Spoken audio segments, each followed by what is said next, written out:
Now we have with us Larry Pegram. He is fabulous. I don't have time to brag about him. He started Informed Parents of Silicon Valley, and I know it's going to flood the entire state of California. He is helping Life Camera Action. He's Life. He is helping parents to have their eyes open to see what's going on with their children. He is bringing life to their own initiative to do something about it and take control or maintain control in a positive way. He is teaching people how to run for school board and to be on a school board and how to talk to your school boards when you're a parent. So let's introduce and welcome Larry Pegram.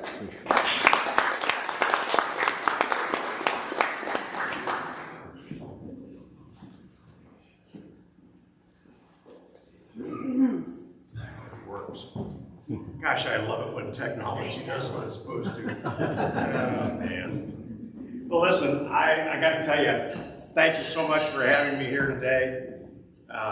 It's a beautiful day. I don't know how you got that backdrop out there, but you did a beautiful job. Thank you. This is probably one of the more beautiful places on earth. So we had a little bit of a chance this morning to see more of it than we thought. The three of us, Dennis and Alan and I, drove down today, and we were talking in the car, and we were cruising along, and we got to Gonzales.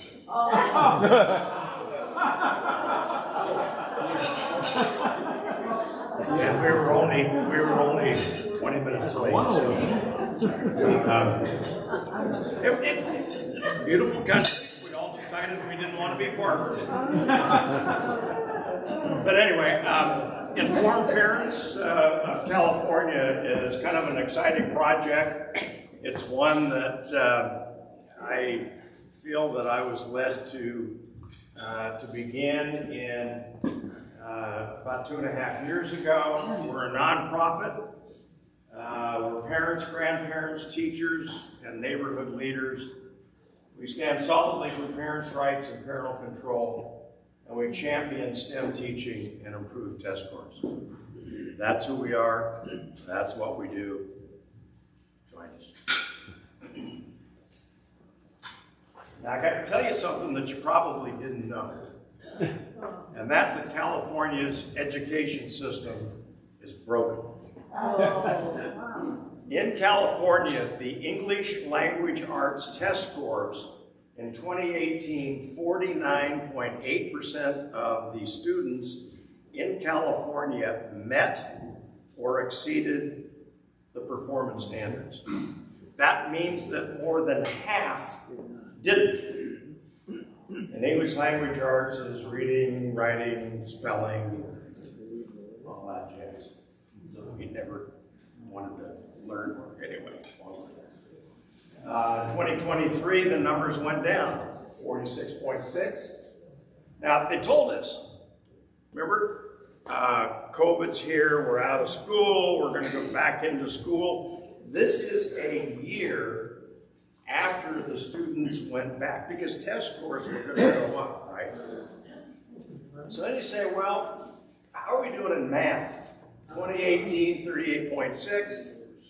2023, 34.6. Now that means in Monterey County, a third of the students in Monterey County are not testing at grade level or above in mathematics. Now that bodes well for what's going to happen out there, right?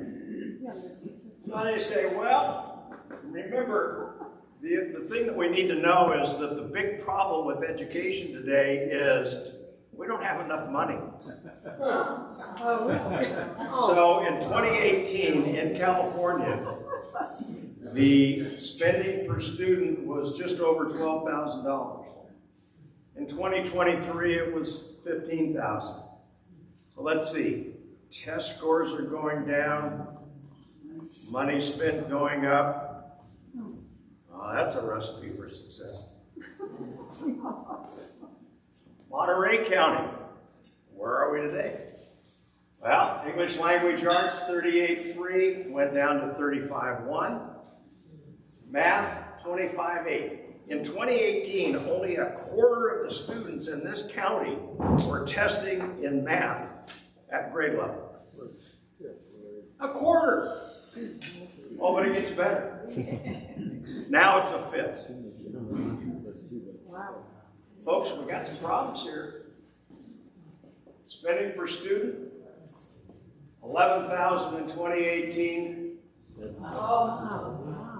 We just need more money. If you just give us more money, we can hire more teachers, we can do more things to help educate our kids.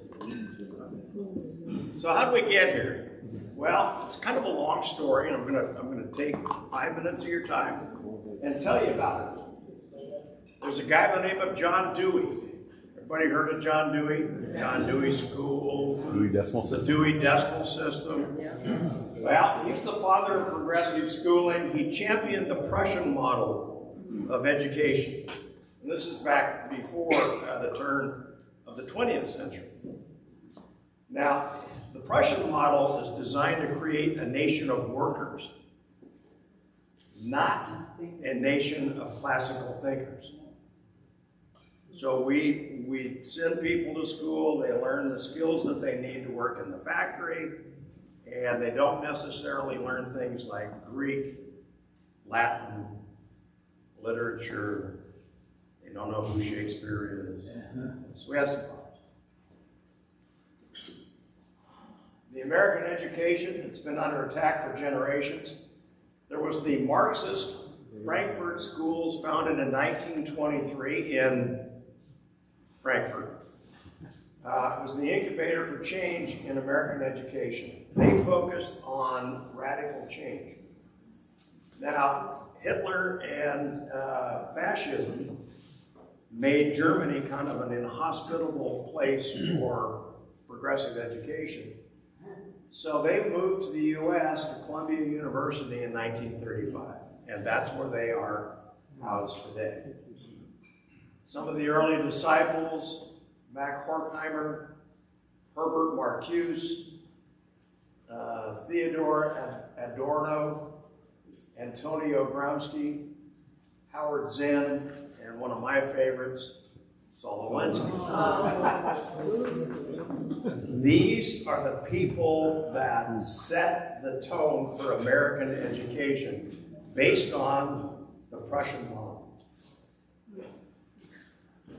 So they believe that Marxism failed to deliver on egalitarian utopianism, and during World War II, they brought forth the Marxist-based critical theory, which they disguised as social science. Anybody ever take a social science class? Anybody here have a degree in social sciences? So critical theory was the beginning. Critical race theory, you've heard of that? Yeah. Let's see, if you're light-skinned, you're an oppressor, and if you're dark-skinned, you're oppressed. That's critical race theory. Get back here. They're behind the deconstruction of the authoritarian family and other Marxist teachings that were promulgated by those fine folks. Today, we have diversity, equity, inclusion. We have social emotional learning. We have wellness centers in our schools. Wellness centers, if you're feeling kind of depressed or things aren't working out so well for you in school today, you go to the wellness center, and some of them have puppies that you can pet. We're becoming a nation of wimps, folks, but you know, that's just me. And then gender studies.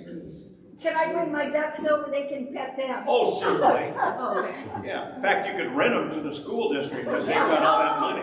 And give the money. We have pornography in school libraries. That'll shock you. By the way, if you want to have a little fun, after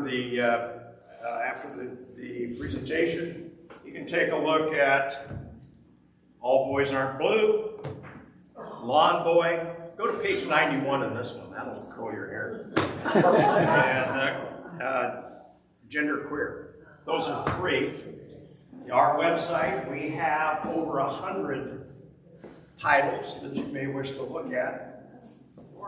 Or not. Again, if your kid or your grandkid comes home with one of those in his backpack, well, I'll let you work that out. And pornography in school libraries, even in elementary schools. Today we have the LGBTQ++ movement. Now, homosexuality is a fact of life. It's been around since the beginning. But today, it's not just a celebration of a lifestyle. It's the glorification of a lifestyle. And that should be something that concerns us. Some things that you will not see in a public school classroom. This is one of my favorites. You won't see a cross. You won't see the 10 Commandments. You won't see pictures of Christopher Columbus, Andrew Jackson, or Billy Graham.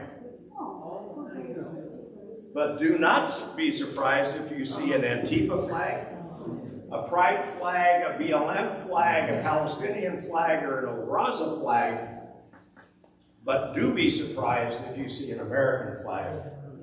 American flags are not in many schools, classrooms, because they don't wish to make the students feel uncomfortable. Add to that list the Che Guevara, by the way. That's a little Raza. So, high school grads, after they have spent 12 or 13 years in public school, they've been there for about 16,000 hours. So what should a graduating senior know? Well,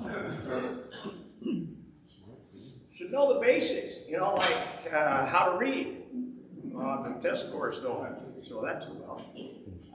They ought to know how to calculate math problems. Well, that's not working out too well. They need to know multiplication, they need to know long division. By the way, I don't know if you read, about 3 weeks ago, there is a move afoot to stop teaching multiplication tables in public school. Well, but the reason, of course, is because it creates math anxiety. Now, I'll tell you, I was a little anxious because my dad was tough, and I learned my times tables. It's hard to solve problems when you can't. Oh, look at math. Multiplication tables are the basis for all of the studies of math. Ever try to do long division without knowing your multiplication tables? Ever try to do what's that algebra stuff? Larry, got that geometry thing going and calculus and even before there, the plus signs look suspiciously like a cross. What? So I'm surprised that addition is allowed. Well, there you go. So we think students need to know what the 3 branches of the government are: the location of the U.S. Capitol, basic world information, how many states comprise our nation, be able to find the 7 continents. Be able to open a bank account. Yeah, there's a concept. Or balance a checkbook. And have preferably read more than 2 or 3 American classic novels. These are things that our young people need to know. Anybody ever watch, was it Jesse Waters in Waters World? Yeah, well, how's that working out for you? Most importantly, at the end of high school, a graduate should possess a set of values. And they should be taught in school. Hard work, self-reliance, optimism regarding the future, celebrating equality, a colorblind America. Anybody remember that guy? What's his name? Martin Luther King. Stood up on the steps of they had that Lincoln guy behind him, right? Yeah. And he talked about looking for a country where his 4 little children were judged by the content of their character, not the color of their skin. Now, if you're white, you're an oppressor, and if you're dark-skinned, you're oppressed. Honesty, integrity, and truth. Those are some virtues.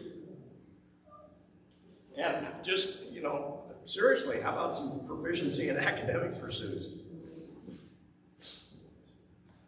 How do we get back on the right path? Well, I strongly recommend that you talk to your children about homeschooling their children. That's where you can control the quality and the content of the curriculum that students receive. If that doesn't work for you, then put these children into a private school, one that has a classic Christian education. They learn things like Latin, Greek, the classics. Well, calculus they can get in high school, maybe. Multiplication table. Yeah, I'm sorry? Multiplication table. Well, especially if they get homeschooled. The way my dad did. Well, anyway. Look, and if that doesn't work, then opt your children or your grandchildren out of that woke stuff in public schools. And do it now. The time has come to take that action. So if we're going to save public education, you want to be taking notes over there. I'm so proud of this young lady. I'm just showing my age. I'm a grandfather, soon to be a great-grandfather. So, but congratulations for what it is that you're willing to do. Thank you for serving your community.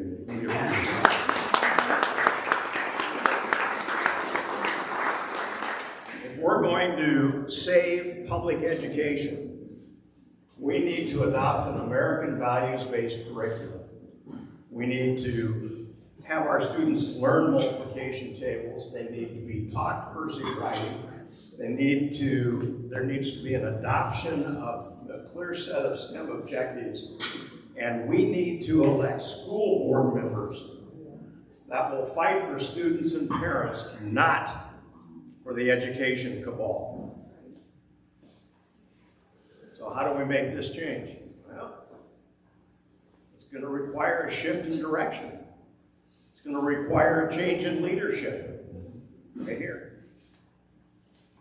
We need to change leadership at the school board level, at the legislative level, and we need to change the superintendent of public instruction in the state of California.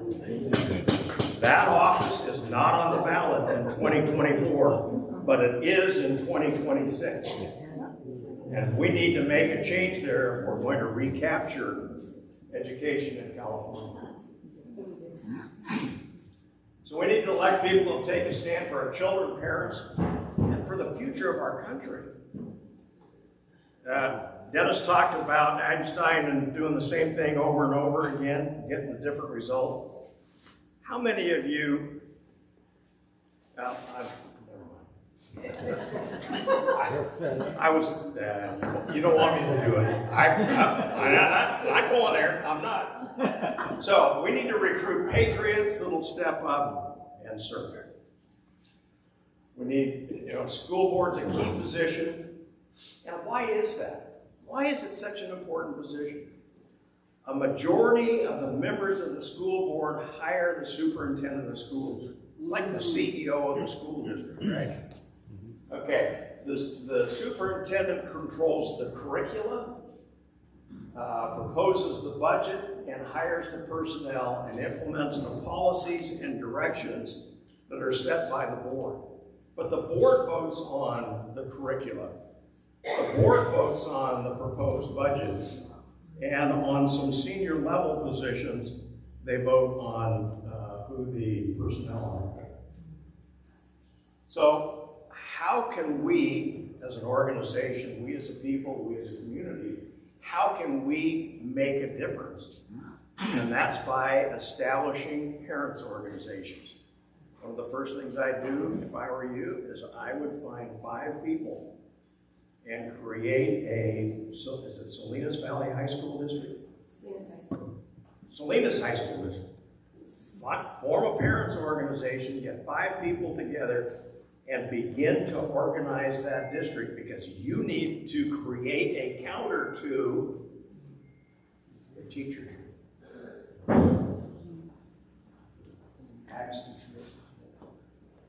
You know, the parents organizations distribute science literature, common sense voter guide, campaign volunteers. Let's go back to the teachers' unions for a minute. Where else in America can you have a situation where a group of people, through their political activity, hire their bosses? And that's exactly what happens when the teachers' unions get involved. How am I doing? Doing great. Well, no. I mean, we're time. 8. Teachers unions, through their political activity, they recruit candidates. They put up the money for them to file and run, and they put up the money for their campaign, and then they go out and walk and knock on doors. And then what happens at the first school board meeting that these new people are seated? They get a chance to vote on the wages and working conditions and personnel levels in the district. So I think being a teacher is a great gig. You know, there are some wonderful teachers. Teachers unions, being a teachers union is a great thing, because I get to hire the people that I'm going to lobby about raising my salary. Figure that one out. Okay, so we need a new superintendent of public instruction. He or she runs the education bureaucracy. The textbooks that are used throughout the state of California come out of the Department of Public Instruction, or Public Education in California. Textbooks. The allocation of funds. There are discretionary funds that the superintendent has that he or she can put out. Now, informed parents, we have an opt-out program. We have it set so that you can opt your children or grandchildren out of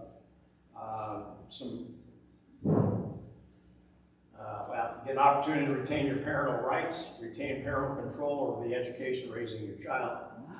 Now, the opt-out notice that we generate, that we went to Pacific Justice Institute, and they wrote it based on input that we had. And that notice opts a child out of every curriculum that is allowable under California state law. So there's no more that you can opt your kid out of than an opt-out notice that we prepared with Pacific Justice Institute. Notice is legally binding.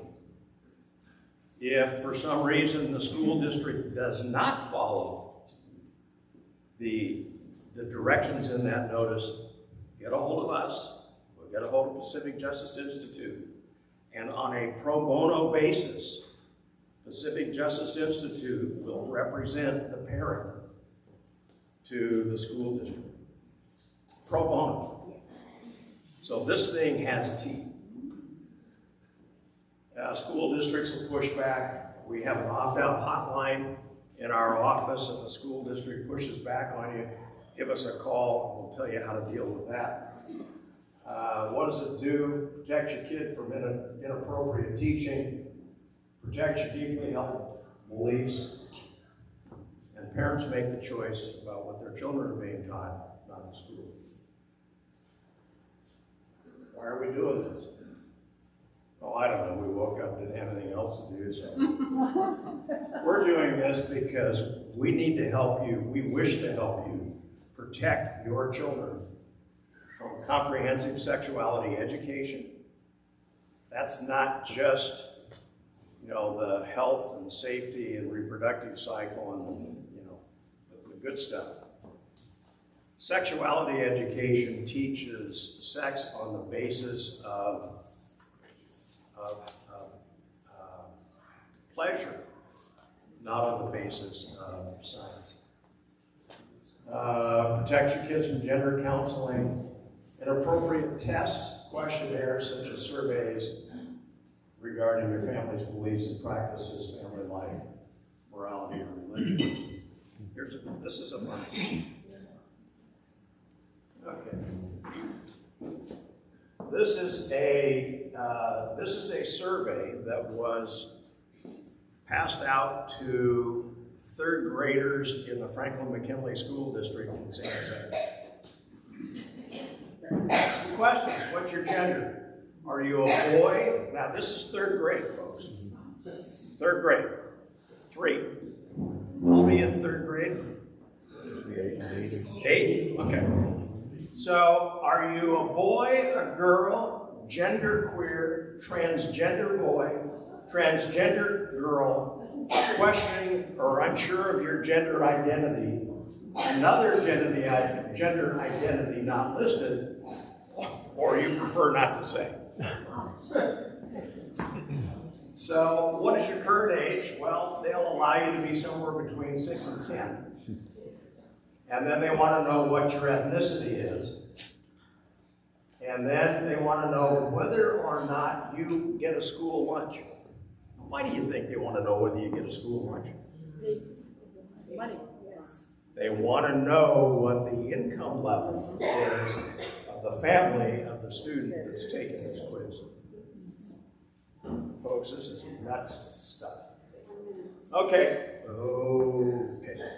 Opt-out program, go to our website, click on the button.